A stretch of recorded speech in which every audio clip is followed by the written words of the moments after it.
दोस्तों, आज मैं बात करने जा रहा हूँ हिंदुस्तान के महान मैथमेटिशियन श्रीनिवास रामानुजन की, जिन्होंने अपनी 33 साल की छोटी सी उम्र में मैथ्स की फील्ड में बहुत बड़ी बड़ी खोज की है। दोस्तों, आपको जानकर हैरानी होगी कि 20वीं सदी के इस महान मैथमेटिशियन ने कोई भी खास पढ़ाई नहीं की। उन्होंने खुद की मेहनत और लगन से ये मुकाम हासिल किया है। वो ज़िंदगी भर गरीबी से जूझते रहे, स्कूल्स के एग्ज़ाम में फेल हो गए, जिससे उन्हें स्कॉलरशिप मिलना भी बंद हो गई और उन्हें पढ़ाई छोड़नी पड़ी। पूरा जीवन उनकी तबीयत ने भी उनका साथ नहीं दिया। नौकरी के लिए भी उन्हें दर दर भटकना पड़ा, लेकिन खुद पर उनका विश्वास और मैथ्स में उनका इंटरेस्ट उन्हें हिम्मत देती रही। और इतनी सब कठिनाइयों के बाद भी उन्होंने हिम्मत नहीं हारी। भारत के छोटे से गांव से निकलकर उन्होंने जो काम किया, जिसकी वजह से उन्होंने पूरी दुनिया को हिलाकर रख दिया था। अपनी 33 साल की छोटी सी उम्र में मैथ्स की करीब 3901 इक्वेशंस की खोज की। इस महान मैथमेटिशियन के सम्मान में पूरा देश उनके जन्मदिन को नेशनल मैथमेटिक्स डे के रूप में मनाता है। तो आइए श्रीनिवास रामानुजन के बारे में हम शुरू से डिटेल में जानते हैं। मेरा नाम है एराज, आप देख रहे हैं आपका अपना यूट्यूब चैनल एक्सप्लोरिंग मैथ्स। तो चलिए देखते हैं।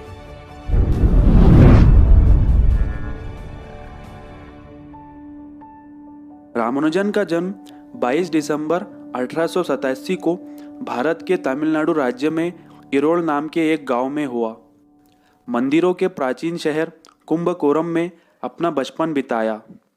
आज तो हम रामानुजन को एक महान विद्वान के रूप में जानते हैं, लेकिन वो शुरू से ऐसे नहीं थे।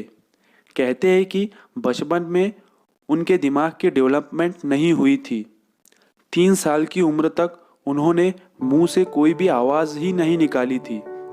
लेकिन जैसे जैसे वो बड़े होते गए, वो पढ़ाई में और ख़ास तौर पर दूसरे सब्जेक्ट्स के मुकाबले मैथ्स में अच्छे होते गए। प्राइमरी और सेकेंडरी स्कूल में उन्होंने पूरे ज़िले में पहला स्थान हासिल किया। रामानुजन मैथ्स में बहुत तेज थे। नंबर्स तो जैसे उनके लिए खिलौने की तरह थे। ऐड, सब्ट्रैक्ट, मल्टीप्लाई वगैरह वगैरह तमाम चीज़ों को वो इतनी आसानी से करते थे कि लोग उन्हें देखकर दंग रह जाते थे। अक्सर वो मंदिरों में जाकर ज़मीन पर चौक से मैथ्स के प्रॉब्लम हल किया करते थे। उन्होंने अपनी मैथ्स का सफ़र बचपन से ही शुरू कर दिया था। अपनी छोटी सी उम्र में ही रामानुजन ने हाई लेवल मैथमेटिक्स की नॉलेज हासिल कर ली थी। उनके अंदर मैथ्स प्रॉब्लम सॉल्व करने का एक जुनून सा छाया रहता था। वो चाहते थे कि दूसरे बड़े बड़े मैथमेटिशियंस की तरह दुनिया उनके फॉर्मूले पढ़े। उनका ज़्यादातर समय मैथ्स के कठिन सवालों और फॉर्मूलों की खोज में ही निकल जाता था। मैथ्स के प्रति उनके अंदर इतना जुनून था कि वो कई बार तो रातों को उठ कर सवालों को हल करने बैठ जाते थे। रामानुजन मैथ्स में तो अव्वल थे, लेकिन दूसरे सब्जेक्ट्स में वो कुछ खास नहीं थे, जिसकी वजह से वो 12वीं में 2 बार फेल हो गए। हालांकि जिस कॉलेज में रामानुजन पढ़ते हुए 2 बार फेल हुए, बाद में उसका नाम बदलकर रामानुजन के नाम पर ही रख दिया गया।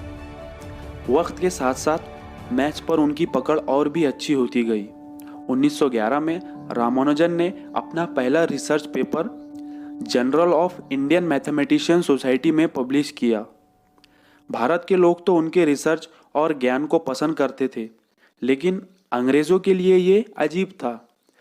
उन्हें नहीं लगता था कि कोई भारतीय ऐसी काबिलियत रखता होगा। यही कारण था कि शुरुआत के उनके पब्लिकेशंस ब्रिटिश ने पब्लिश नहीं होने दिए। गरीबी की वजह से, घर के हालात ख़राब होने की वजह से उन्हें बहुत सी मुसीबतों का सामना करना पड़ा, जिसकी वजह से वो कई जगह नौकरी की तलाश में घूमते रहे। इस दौरान उन्होंने एक पेपर पब्लिश किया जिसका नाम था प्रॉपर्टीज़ ऑफ बर्नौली नंबर्स। इसे लेकर वो एक आदमी के पास गए और उसे अपने रिसर्च पेपर्स दिखाए। वो अंग्रेज़ था। रामानुजन ने उसे कहा कि उन्हें नौकरी की तलाश है और उन्हें बहुत ज़्यादा पैसों की ज़रूरत है, लेकिन वो तो अंग्रेज़ था। उसने उनकी इंसल्ट करके उन्हें वहाँ से निकाल दिया। पहला पेपर पब्लिश होने के बाद उन्होंने क्लर्क की नौकरी कर ली। नौकरी के साथ साथ उन्होंने कई मैथ्स के फॉर्मूले और इक्वेशंस की खोज की। मगर अब रामानुजन का रिसर्च इस लेवल पर आ गया था कि बिना किसी मैथमेटिशियन, बिना किसी प्रोफेसर की मदद से काम को आगे बढ़ाया नहीं जा सकता था। इसी समय रामानुजन ने अपने थ्योरी के कुछ पेपर एक प्रोफेसर को दिखाए और उनसे मदद मांगी, तो उनका ध्यान लंदन के एक प्रोफेसर G.H. हार्डी की तरफ गया। प्रोफेसर हार्डी एक फेमस मैथमेटिशियन थे और उन्होंने रामानुजन के साथ काम करने के लिए हाँ कह दिया। फिर 1913 में प्रोफेसर हार्डी के साथ रामानुजन ने पब्लिशिंग का काम शुरू किया। प्रोफेसर हार्डी रामानुजन की थ्योरीज, उनके आइडियाज़ और उनके काम से काफ़ी प्रभावित थे। उन्होंने देखा कि रामानुजन के अंदर काबिलियत का भंडार है।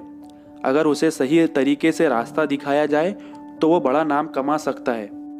इसी तरह उन्होंने रामानुजन को कैम्ब्रिज यूनिवर्सिटी में मैथ्स की पढ़ाई करने का निमंत्रण दिया। पूरी दुनिया को अपना हुनर दिखाने का इससे अच्छा मौका उन्हें नहीं मिल सकता था।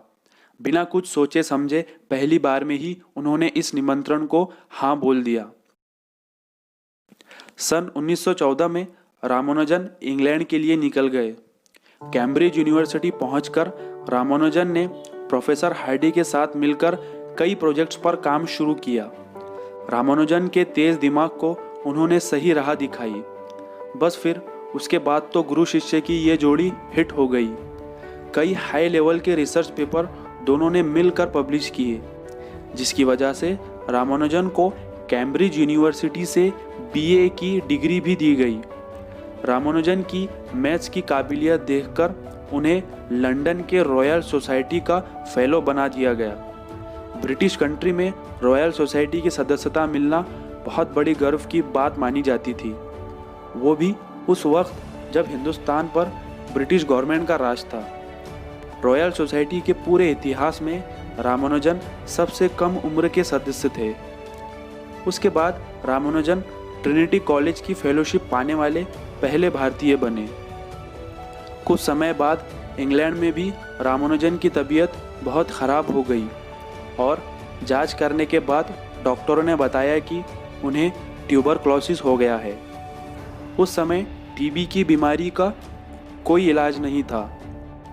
इंग्लैंड के मौसम की वजह से और डॉक्टरों की सलाह के अनुसार वो हिंदुस्तान वापस आ गए, लेकिन हिंदुस्तान में भी उनकी तबीयत ने उनका साथ नहीं दिया। आखिरकार अपना पूरा जीवन मैथ्स को देने के बाद 26 अप्रैल 1920 33 साल की उम्र में उन्होंने दुनिया को अलविदा कह दिया।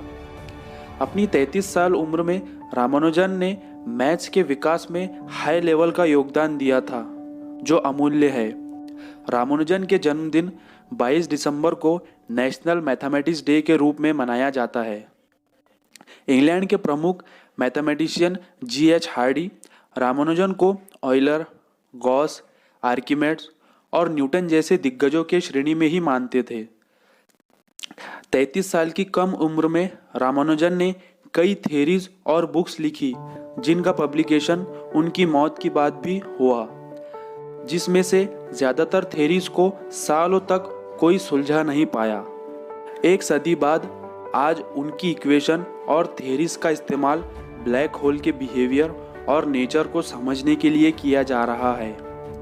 जहां दुनिया समझती थी कि शून्य मतलब कुछ भी नहीं, वहीं भारतीय खोजकर्ताओं ने ये साबित किया कि शून्य मतलब शुरुआत।